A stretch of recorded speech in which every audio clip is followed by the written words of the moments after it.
Welcome everyone to the February edition of the Highball Advisors Railroad Retirement Newsletter.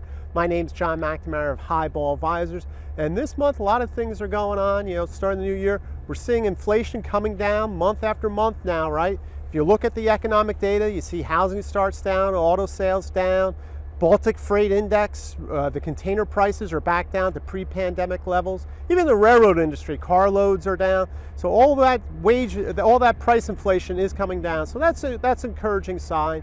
We still have a little wage inflation that we got to work through, but I think the bad inflation numbers are definitely behind us. So that's an encouraging way to start the year, that's for sure.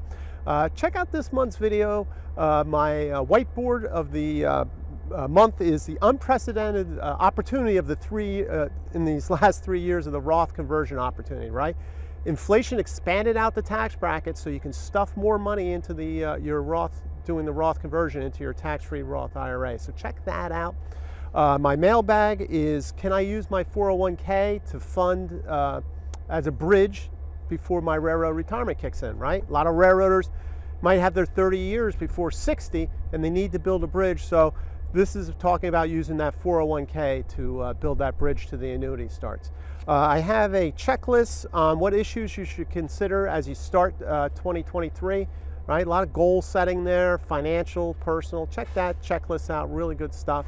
And then finally, on my economic chart of the month, it's really about diversified portfolios. I mean, they're not sexy, they don't feel good, but they just work over time. So, a lot of people will have great runs in the stock market, got hammered last year if you were all in stocks or if you're all in bonds. So take a look at that and just see how they perform over time, all right? So feel free to reach out to me if you have any questions. I'll shoot me an email, that'd be great, I'll answer that. Until next month, everyone, please stay safe, stay on track, and take care. So long, everybody, bye.